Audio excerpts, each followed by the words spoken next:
Iran पर होगा अब तक का सबसे बड़ा हमला। अगर हम दुश्मन को हल्के में ले रहे हैं और एक तरफ से बस ईरान ईरान कर रहे हैं, जैसा बहुत लोग खुश हो रहे हैं, अच्छी बात है।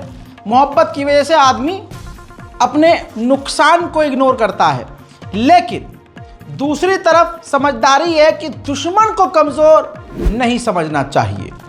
हज़रात मोहतरम, इज़राइल ईरान पर सबसे बड़ा हमला करने वाला है। ईरान से जुड़े लोग और ईरान में जिसके परिवार के लोग रह रहे हैं भारत के, वो अपने बच्चों को थोड़ा अलर्ट कर दें। खबर यह है, इज़राइल के डिफेंस मिनिस्टर ने सबसे बड़ी बात कही है। जुमले ध्यान से सुनिएगा। डिफेंस मिनिस्ट्री जो इज़राइल के हैं, उन्होंने कहा कि हमारा हमला डेडली होगा, यानी तबाही मचा देने वाला होगा और सरप्राइजिंग होगा। यानी कब हमला करेंगे, दिन में करेंगे, रात में करेंगे, किस जगह करेंगे, ये ईरानियों को पता ही नहीं होगा। साथ में उन्होंने कहा कि हम बड़ी तबाही मचा देंगे और ईरान इस हमले को हमारे जिंदगी भर याद रखेगा। सुनिए। היכולת לתקוף היא יכולת מאוד חזקה, וכמו שעשינו עד עכשיו במלחמה בכל הגזרות האחרות, מי שתוקף אותנו ייפגע וישלם מחיר. התקיפה שלנו תהיה קטלנית, מדויקת ובעיקר מפתיעה. הם לא יבינו מה קרה ואיך קרה, הם יראו את התוצאות. והדבר הזה הוא תהליך של תאום שנעשה מהלוחמים בשטח ובמפקדות, עובר עד הרמטכ"ל, מהרמטכ"ל לשר הביטחון, לראש הממשלה. כולנו, כל ציר הפיקוד מיושר ומחודד סביב העניין הזה. हज़रात मोहतरम, इसके बाद आपको बता दूं, ये इज़राइल का अखबार, इज़राइल का चैनल है जिसने साफ कहा है कि इज़राइल सबसे बड़ा हमला ईरान पर करेगा। भले ही ईरान पलटवार करे और ईरान की मिसाइलें चाहे इज़राइल के बिल्डिंगों पर गिरे, लेकिन इज़राइल हमला करेगा। तो दोस्तों, मेरी ये अपील है, मेरे भी चाहने वाले, जानने वाले उत्तर प्रदेश के और महाराष्ट्र, मालेगांव, ऐसे बहुत सारे जगह हैं भारत की स्टेट्स में जहाँ के लोग ईरान में रह रहे हैं।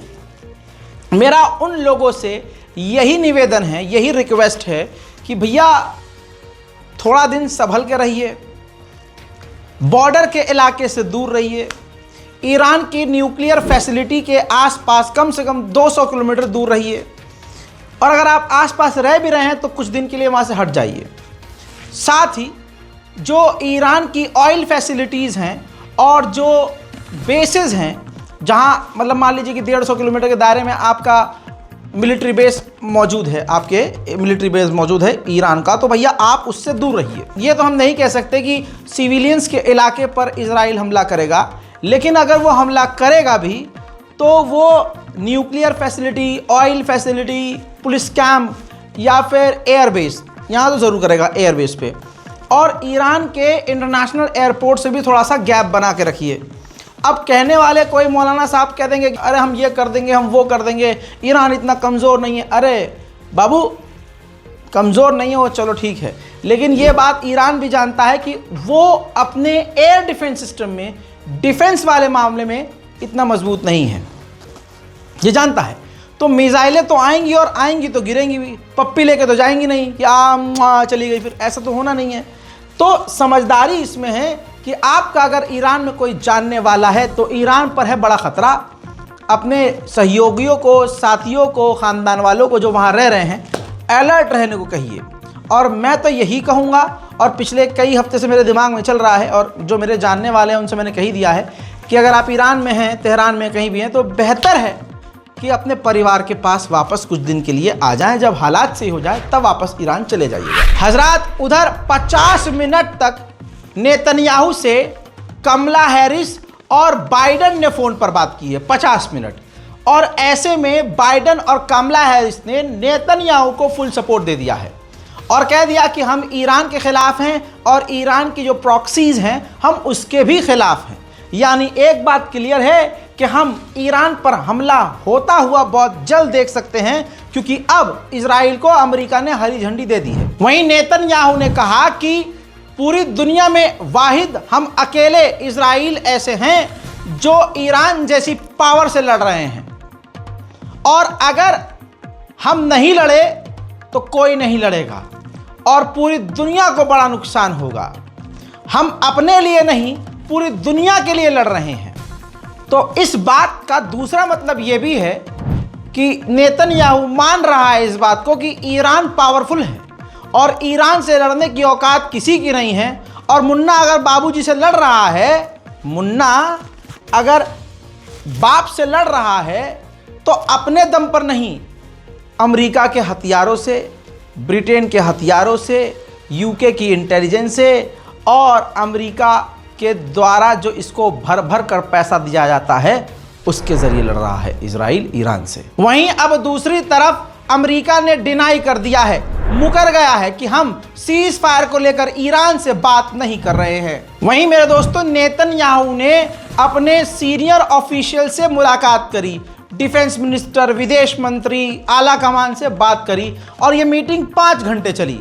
और इस मीटिंग का हल ये निकला कि फैसला लिया जा चुका है कि ईरान पर इजराइल हमला हर हाल में करेगा। पिछले कई सालों में इतनी फ्लाइट्स दुनिया भर की अफगानिस्तान के ऊपर से नहीं गुजरी जितना इस वक्त अफगानिस्तान के ऊपर से गुजरी हैं। असल में तमाम फ्लाइट्स, पूरी दुनिया की जो फ्लाइट्स हैं वो मिडिल ईस्ट की खासकर फ्लाइट्स ईरान और इजराइल के ऊपर से जाना नहीं चाहती। ऐसे में अफगानिस्तान को, तालिबान की गवर्नमेंट को मोटा फायदा हुआ है। जनरल नॉलेज के लिए बता दूं कि किसी देश के ऊपर से किसी और देश का जहाज गुजरता है तो जैसे सड़क पर आप चलते हैं तो उसका भी नितिन गडकरी जी आपसे टैक्स ले लेते हैं ना। खूबसूरत सड़क बनाते हैं और हर 5-10 किलोमीटर के बाद दे दबादब टैक्स, दे दबादब टैक्स। तो ऐसे ही जो है टैक्स से पैसा कमाया जाता है। तो ऐसे ही तालिबान की गवर्नमेंट को अपना एयर स्पेस दूसरे देशों के लिए खोलना फायदेमंद है। मेरे दोस्तों, उधर अमेरिकी ऑफिशियल्स का ये भी खुलासा है कि इजराइल पर हमले का प्लान पूरी तरह से अमेरिका से इजराइल शेयर नहीं कर रहा है। नेतन्याहू तमाम चीज़ें अमेरिका की गवर्नमेंट को बता नहीं रहे हैं। अब इस पर अमेरिकी ऑफिशियल का कहना यह है कि टिट फॉर टैट होगा। उधर से ईरान भी बड़ा हमला करेगा और ईरान के हमलों को रोकने के लिए अमेरिका और इजराइल, ब्रिटेन और दूसरे देश मिलकर आपस में बात कर रहे हैं। ईरान के पूर्व कमांडर कासिम सुलेमानी, जिनका स्टैचू लेबनान में लगा हुआ था, मंजर आपके सामने है। इजराइल की फौज सेंट्रल लेबनान तक पहुंच चुकी है और उन्होंने कासिम सुलेमानी के स्टैचू को गिराकर तबाह कर दिया है। वहीं अब मिडिल ईस्ट के दौरे पर ईरान के विदेश मंत्री निकल चुके हैं। ताज़ा तरीन मंजर आप देख रहे हैं कि ईरान के विदेश मंत्री सऊदी अरब पहुंचे और सऊदी अरब के विदेश मंत्री से लेबनान और गाज़ा और फिलिस्तीन के मुद्दे पर लेकर बातचीत की है। हम दुआ करते हैं कि सऊदी अरब का मरा हुआ ईमान जाग जाए और मोहम्मद बिन सलमान की सरकार थोड़ा सा ईरान का साथ दे दे। अच्छा विजुअल ये है, ये देखिए, ईरान के विदेश मंत्री ने फिर मोहम्मद बिन सलमान से भी बात की है। इसीलिए मैंने आप लोगों से ये बात कही है कि आप भी दुआ कीजिए कि ईरान और सऊदी अरब एक दो जो भाई हैं वो एक हो जाएं। अगर ये दोनों भाई एक हो जाएंगे तो हमारी मस्जिद के अंदर जो फसाद जो साहब फैलाते हैं बैठकर मिंबर पे, शिया सुन्नी वाला, वो मस्जिद के अंदर से लेकर गली मोहल्ले से लेकर नेशनल लेवल से लेकर अंतर्राष्ट्रीय लेवल तक ये शिया सुन्नी का जो फसाद चल रहा है ये काफ़ी कम हो सकता है। और अगर ये दोनों बेटे एक हो गए, सऊदी अरब और ईरान अगर एक हो गए तो 1 और 1 11 हैं, फिर किसी की ज़रूरत भी नहीं है। उधर ईरान के ऑफिशियल ने कहा है कि इजराइल ज़बरदस्ती इलाके में जंग फैला रहा है और हमें जंग में घसीट रहा है, अमेरिका के जो इलेक्शन है उसको मैनिपुलेट करके, और लगातार मिडिल ईस्ट के हालात को ख़राब कर रहा है। IRGC के कुछ फोर्स के एडवाइज़र कमांडर, उन्होंने कहा, आपके सामने ये विजुअल है, उन्होंने साफ कहा है कि अगर इजराइल ने हम पर हमला किया तो पहले तो हमने 200 मिसाइल दागी थी, इस बार हम हज़ारों मिसाइल दागेंगे और हम हर तरह से तैयार हैं। और जो हमने हमला किया था उस हमले से इजराइल के कई सारे फाइटर जेट F-35 डैमेज हुए थे। हजरात, उधर ईरान के 39 डिप्यूटीज ऑफिशियल ने ईरान की गवर्नमेंट को खत लिखा है कि इसी वक्त हमें परमाणु बम बना लेना चाहिए। मेरे दोस्तों, ये तो क्लियर नहीं हुआ है कि कमांडर इस्माइल कानी जिंदा हैं कि नहीं, लेकिन ईरान ने आधिकारिक तौर से ऐलान किया है कि इनको IRGC के कमांडर होने के नाते और इनके कामयाब ऑपरेशन की वजह से बड़ा अवार्ड मिलने वाला है। उधर अमेरिका ने कहा कि $6 बिलियन जो ईरान का पैसा कतर में फंसा हुआ है वो वही फ्रीज रहेगा, ईरान को नहीं मिलेगा। मेरे दोस्तों, इस रिपोर्ट को शेयर कीजिए, हमारे चैनल रज़ाग्राफी अनस्क्रिप्टेड को सब्सक्राइब कीजिए ताकि आपको मिडिल ईस्ट की जानकारी सारी की सारी ऑन टाइम मिलती रहे, आसान जबान में। मैं हूं रज़ा और आप देख रहे थे रज़ाग्राफी अनस्क्रिप्टेड। जय हिंद।